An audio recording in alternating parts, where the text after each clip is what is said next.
The crop is nothing like Soca Royale and Party Monarch and Sweet Soca, right? So it's for me to, understand a little better what they're looking for, understand how to put over, because it could get real technical. It could get on stage positioning and all that sort of stuff. It get real technical, man. So I take a little break this year, but be back again next year for sure. Nice, for sure. It was good to have the younger people in the pick of the crop, and I believe, Mikey, with a very good song though. Outside all that technical work and stuff, all you need to find is the that right song, the right song. Just with anything else. And don't ever throw it off, because it is really the core. It is where everything else starts.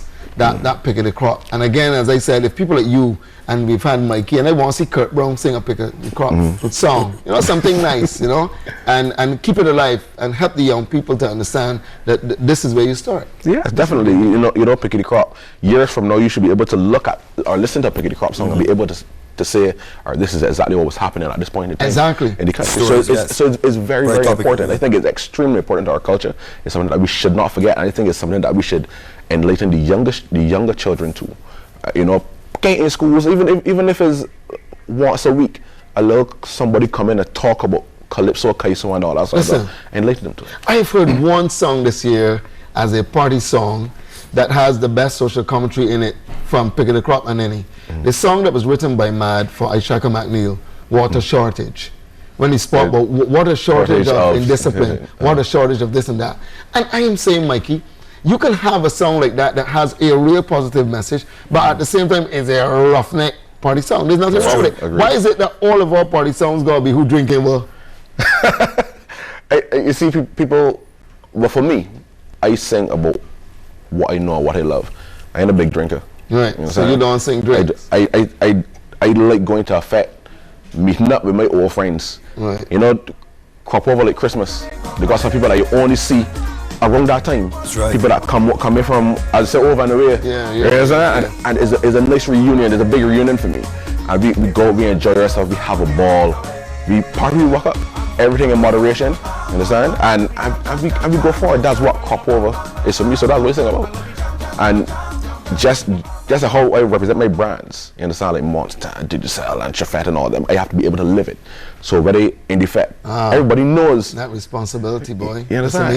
Everybody knows that. I sing about what I don't know.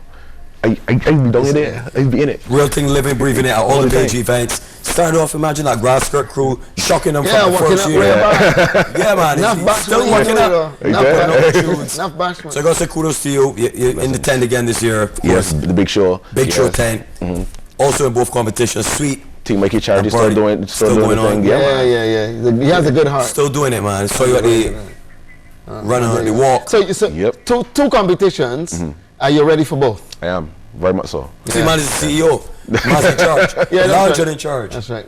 Larger in charge. We're great having you, Mikey. Social media, real quick. Yes, Mikey Mercer. MikeYmercer. Actually, I know y'all never do this yet. You can't do that. We can take a selfie here. A selfie real quick. Selfie on set. Because you want to capture the shirt. Yeah, we go. Selfie on set. Well, you can capture my shirt, but capture you here. Yeah. Come. Yeah. All right, don't forget, coming up on this festival stage, Kurt, we got some great stuff on the way. You want to tell them what's coming up? Yeah, City Fest. Yeah, man, City Fest. We got Contact Band. We got the representative for the winner. We've got Makara. She's coming to the stage as well, right here in the lounge. Oh, yeah. And we got Anthony Lane from Portland. Look at this here, we can hear. Don't touch it, bro. Don't touch it. It's a girl. Why not? But no, that's harassment. Come on. You're so jealous. You have to look and don't touch it. Yeah, look, touch. Yeah. Imani is on the way. Don't forget that. We take a break. We'll come right back on Festival Stage.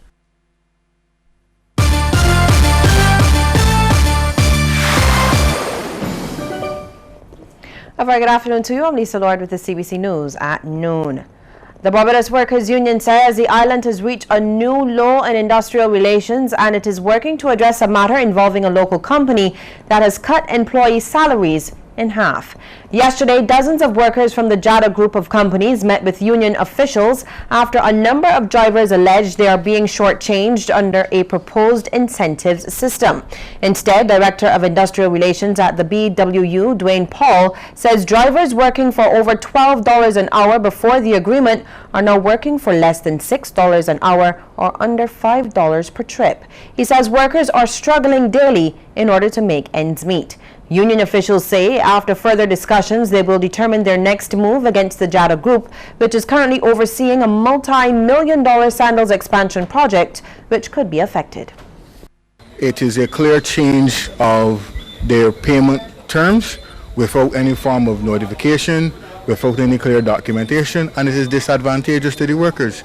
And they did not agree to it, and the company forced persons to enter into the arrangement by threatening them to send them on layoff. We understand that the workers who did not give in to the company's demand to sign on to this new compensation arrangement were sent off and given papers to take to national insurance, while workers were engaged the next morning under a contract, now not under for equipment, but under contracts now stating that these new persons are working for Beercom Associates.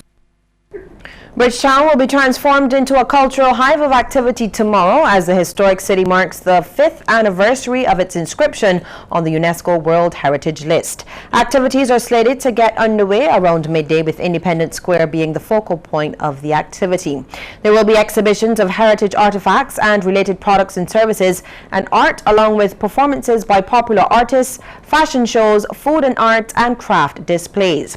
Now, members of the public will also witness the much talked about changing of the century in the evening. At around 4 o'clock, attention will shift to Heroes Square, where the ceremonial delivery of the last canes will signal the official start of the Cropover Festival. The anniversary activities will form part of City Fest, which is an annual celebration coordinated by the National Cultural Foundation to launch the Cropover Festival.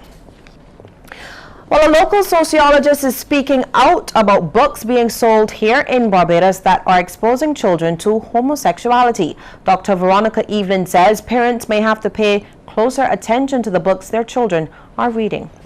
If you look behind, see this book, it's called My Princess Boy.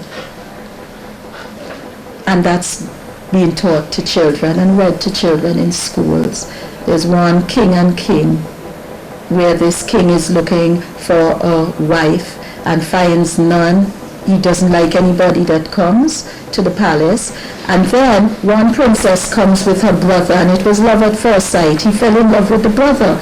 Yes, this is what is being taught to our children. She was speaking to CBC News yesterday at Protect Incorporation in Sheraton Park when she raised the concern.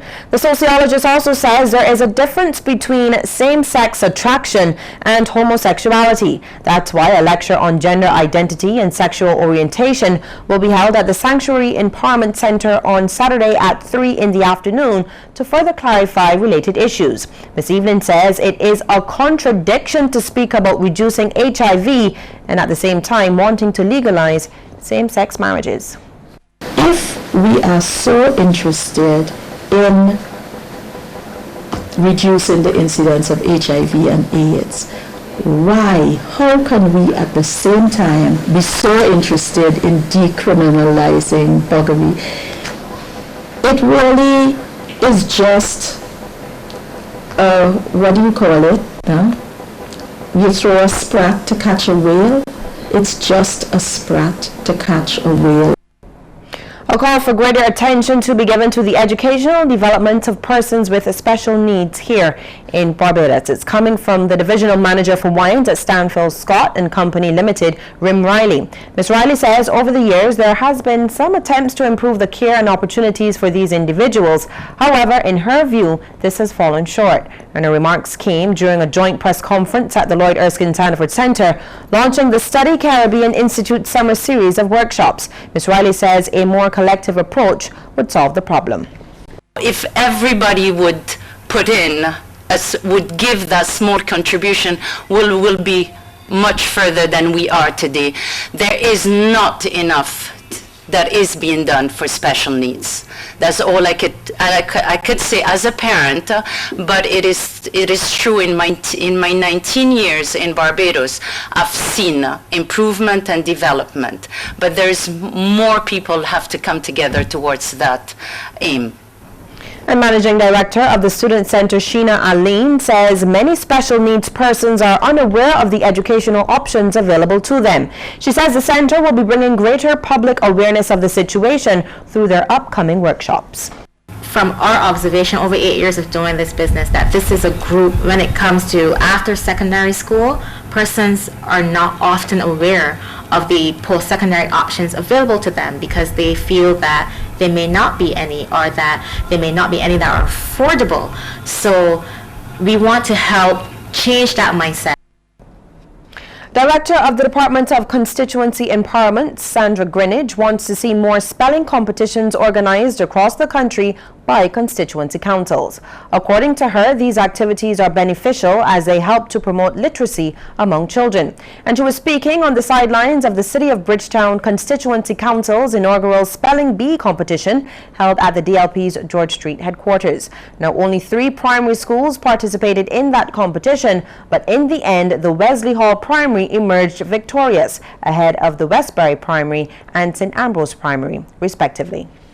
Literacy records and reports have indicated that the rate of literacy is not as high or as stable as in the past. And we can see too from what is happening in the whole area of antisocial behavior among youth, the challenges that teachers face in schools.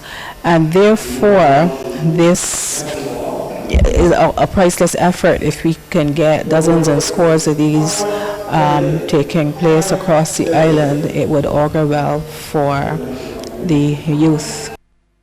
Meantime, Chair of the City of Bridgetown Council, Terencia Bowen, says the council is seeking to hold the spelling competition every year. She believes it will help the participants to be more aware of their surroundings and the country's history.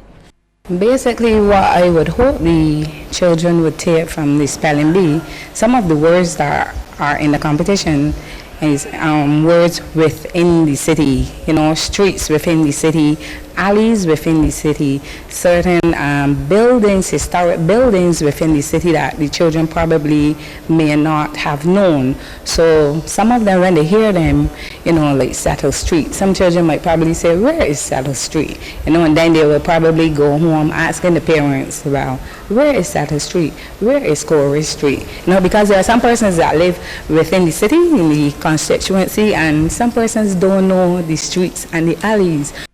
Well, stay with us. We'll have regional and international news right after this break. Community Files. Here's an opportunity for St. Philip residents to sell their products and services. The St. Philip North Constituency Council is hosting a farmers market, health fair and sports day on Saturday, June 25th at the Hilda Scheme Pavilion and Playing Field, Jezreel, St. Philip from 6 a.m. until 6 p.m. Interested vendors should call Winston Walcott at 232-7211, Vivian Maynard at 243-8968, or the Council's office at 416-9322 or 535-1645.